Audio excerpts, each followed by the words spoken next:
Hey, what's going on guys, it's FPL Yusuf here. Welcome back to another video on my YouTube channel. Today I'm bringing you guys my Game Week 6 bust team. We're going to take a little recap of how we got in Game Week 5. I'm going to show you guys the transfers that I have made this week, and just a heads up, it is a -8. And also I'm going to show you what my current team is looking like for the Game Week 6 deadline as well. So I do hope you guys enjoy this video. If you do, please don't forget to drop a thumbs up and subscribe down below. And as always, let's just jump straight into it.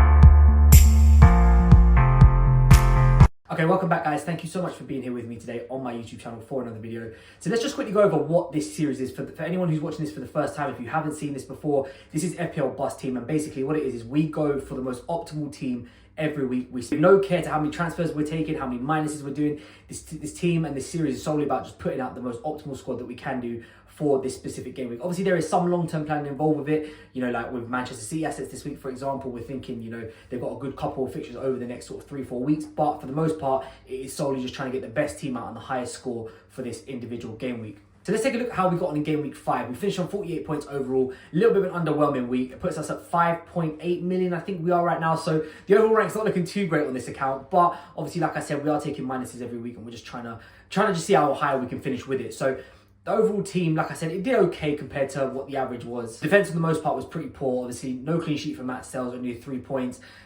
Gabriel again lost his clean sheet as well to Manchester City. Lacroix and Crystal Palace did lose their clean sheet, but Mark Gahey did come back with, you know, a 7-point return. So we got a little bit lucky with that one. Cucurella obviously got 0, conceded the 2 goals, got the yellow card, so it wasn't a great game for him. The midfield was a little bit more promising. Obviously, Mo Salah on our captaincy only got 1 assist, so 10-point haul. Semenyo, 5 points with the DEFCON.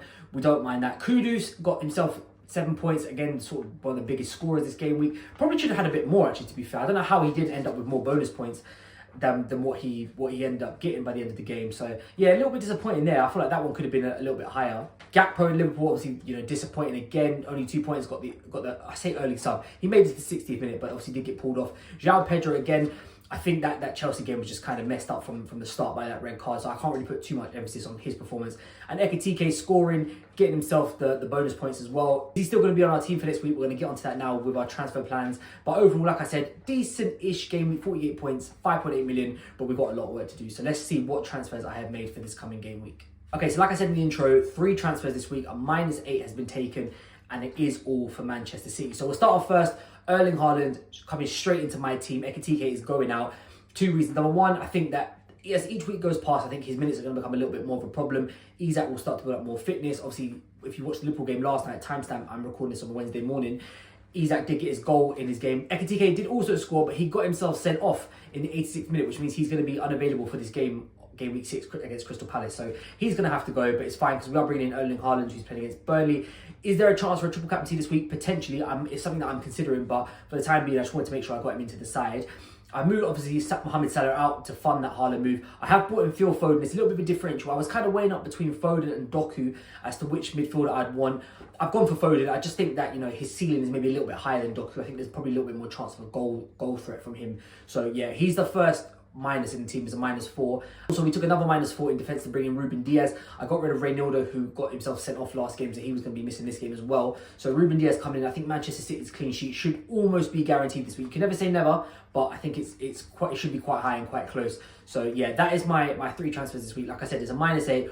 All Manchester City assets coming in. Erling Haaland coming up front for Ekitike, Foden coming in for Mo Salah, and obviously Ruben Diaz coming in for Reynaldo too. Okay, so let's take a look at what our team is looking like for Game Week 6. So we're going to keep with the Nottingham Forest goalkeeper in Matt Sells. He's got Sunderland at home. I think probably after this week, I will be looking to move him on. It might be time to activate a wild card for this team, but this will probably end up being Sells' last game. So hopefully he can go out with a clean sheet. Coming to the back 3, Marc Cucurella, Gabriel, and Ruben Diaz. 2 out of the 3, I'm hoping for clean sheets there. Ruben Diaz should definitely be there. I have got Arsenal down as quite high clean sheet odds this week, just because I know Newcastle always a difficult game, but Newcastle aren't really scoring goals at the moment. So I think that one could be quite a cagey game. Obviously, last year, Alexander Isak up front posed a lot more of a threat than maybe a Voltemada or a Wissa or a Gordon, whoever's playing there. So I am expecting a sort of, maybe a clean sheet from Arsenal. Cucurella, I'm just hoping for something from him, whether it be an attack and return, a clean sheet, bonus, whatever. I'm hoping he gets something for us this week. Then we come onto the midfield, Mohamed Kudus, Semenyo, Foden, Grealish, and Gakpo. This midfield this week on paper should do quite well. Obviously, Jack Grealish is going against West Ham, who just defensively are just terrible. So I'm hoping we're going to see some attacking returns from him. In hindsight, I wish I'd gone for Iliman Ndiaye instead of Jack Grealish. But, you know, I'm sure it will swing around about it. Dye will have his week, Grealish will have his week. Gakpo's going away to Crystal Palace. I think that one could be quite difficult, but because of the Ekitike suspension, I think that his minutes might be a little bit more secure this week, as Isak will probably have to play up front. Whether he'll be able to make 90 minutes or not is a different question, so then that could mean Isak get the sub instead of Gakpo. So I think his minutes this week should be okay. Kudus got Wolves at home. That is a fixture which I'm hoping is going to be a banker for Spurs. Menyo's away to Leeds. Now, I think Leeds are going under the radar in terms of, I actually think that they are overperforming a little bit compared to what their data and their stats are showing. So in the Wolves game, obviously they won 3-1. They only had a 0.4 XG, so really they shouldn't even score a goal, but they end up with 3. So I am hoping Bournemouth are going to be quite ruthless in their attack, as they are. They seem to just be very direct, and Semenyo, he takes so many shots. He's on penalties. Hoping for a return from him. Phil Foden, the last one in, obviously a new transfer in this week. I think this game for Man City is going to go either one of two ways. Either they're going to absolutely dominate and batter Burnley for 4-5-0, or Burnley are going to do what they did to Liverpool, make it very, very difficult, and you may see only a 1 goal. Now, it's funny because Southampton did the same thing to Man City last season. Haaland got a goal, I think it was about this time actually, where we all triple captained Erling Haaland. I think his XG was like 2.5, I think. So really, he should have probably walked out that game with a hat-trick.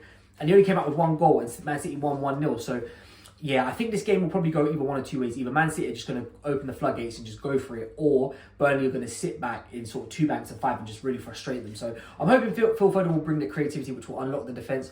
We'll have to wait and see on that one. And of course, up front, same 2 strikers as last week, João Pedro and Erling Haaland. Is there an opportunity for a triple captain this week? Potentially. I still don't know if I want to do it, only because of the reasons that I said. Where it comes to, Burnley, I think Burnley in low blocks are a lot better than Sunderland and Leeds. And I think part of me is considering just holding that until Man City play Leeds, because I think they might be a little bit more open. There might be a few more chances for Erling Haaland to get some shots away. So it will definitely be captain this week. Could be a triple captain, but I'm not 100% sure. So that is what the team is looking like for this coming game week. Okay, thank you guys so much for watching this video. If you have enjoyed it, please don't forget to drop a thumbs up and subscribe down below. Not long to go till the Game Week 6 deadline now. Obviously, we've got another round of cup games tonight, so stay tuned for that. Keep an eye on injuries, players, minutes, all that good stuff.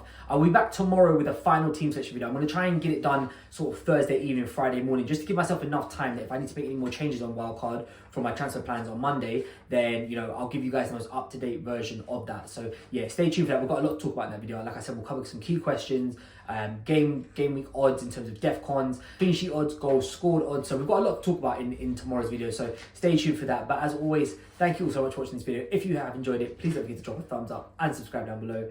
And I'll catch you guys next time.